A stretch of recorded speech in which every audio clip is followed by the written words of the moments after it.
Climate change is a threat to the development of any nation or state.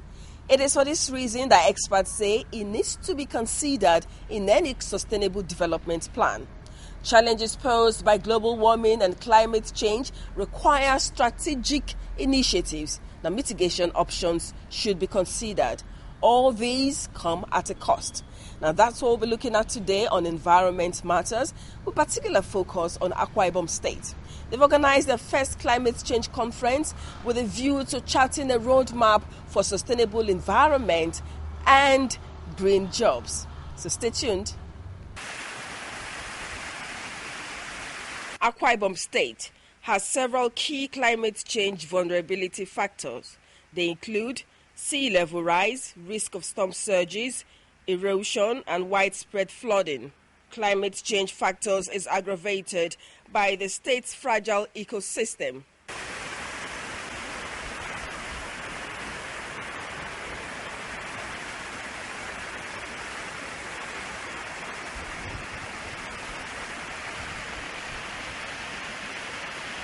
Crude oil exploration and exploitation also exacerbate climate change in the state. Akwa Ibom State, because of its peculiar location, it has some serious impact from climate change. Flooding is a major problem. Erosion, because of its nature of soil, it's a major problem now. The other problem that we are not yet seeing are problems that are kind of invisible, like the invisible drought, where evaporation is higher than precipitation, and farmers in particular think they are having rainfall, but what they are getting is evaporation is higher than precipitation, so they are losing. The soil becomes drier, the crops die. So there are many other impacts that are emanating gradually every day, and because of our location, we are in the coastal environment.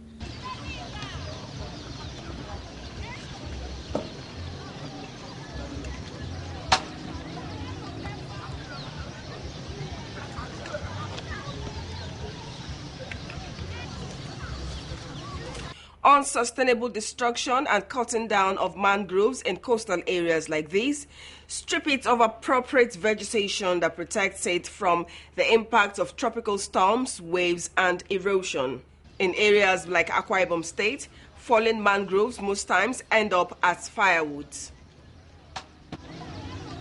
These seemingly harmless actions over time become detrimental to the ecosystem balance, making both the people and the environment more vulnerable to the impact of climate change. A typical day for Hannah, a widow with 4 children. By 7 o'clock in the morning, Hannah is out at a stand where she sells firewood, all harvested from mangroves along the coastline where she runs her petty business. If I know, sir, I'm not happy because of that's my children. Because if I know sell, they will not eat. Daniel Bassi, Hannah's neighbor, sells similar woods and palms, also cut down from plantations along the coastline. Bassi, who says what he currently does for a living has not attracted his desired bride to him, has plans of acquiring a scale with proceeds saved from his earnings. Even mechanic and driver, we do it. So if you can't do that one woman will come shadow you. No, you think we are going to pick up.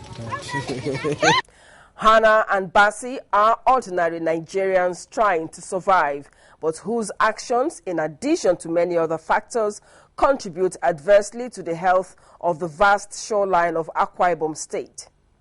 The mangroves along the coastal line of Akwa Ibom State has been seriously depleted over the years.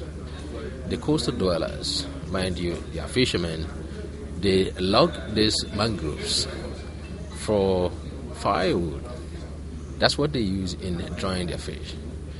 They don't actually know that they are depleting the natural defense that God provided for them against the impact of climate change.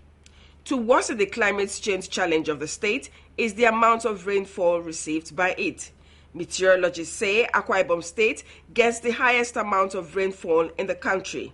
So with global warming presenting unpredictable intense rains and sea level rise, the days of stripping the shoreline bare of mangroves, experts say, should be checked.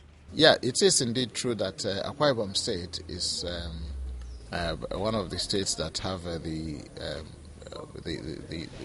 heaviest amount of rainfall. That's if you look at the annual, but if you look at our SRP, you will see the actual values. Well, what it means for them is that they can therefore maximize those areas where you need a lot of rainfall. It's a question of planning. You know, their agriculture, tree crops and so on can do well. So these are the areas they can. It can also have the negative aspect of it. If care is not taken, soil erosion could become an issue. Controlling what people do.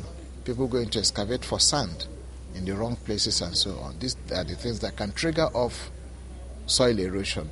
And if it is triggered off, given the kind of rainfall you have here, it could exacerbate soil erosion that damages the land. So it's the heavy amount of rainfall can be put into positive use, but it can also have negative consequences. Akwa Ibom State, with a shoreline that spans 129 kilometers, has been described as the longest in Nigeria. The shoreline is threatened by the impact of climate change, aggravated by ecological and man-made activities that intensify the rate of erosion and flooding along the coastline.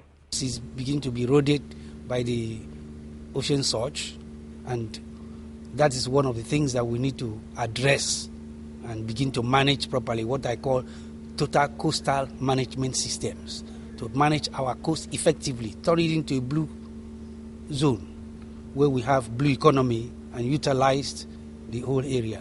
We will be good if we do that. If nothing is done, certainly I foresee in the nearest future with the accelerated sea level rise along the coastlines, I see the disappearance.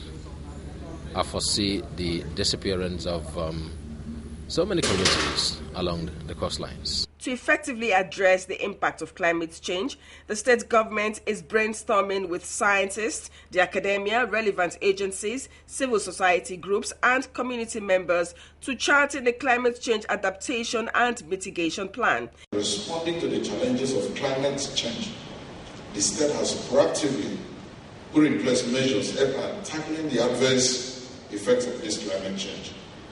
To coordinate these activities in the state government has set up a multi-sectoral technical committee on climate change. Government has also upgraded the climate change unit in the Ministry of Environment and Mineral Resources to full-fledged divisional and recruited professionals to man and run that division. The idea to have the gathering was inspired by participation of a delegation from the state at the 2015 United Nations Framework Convention on Climate Change UNFCCC conference held in Paris.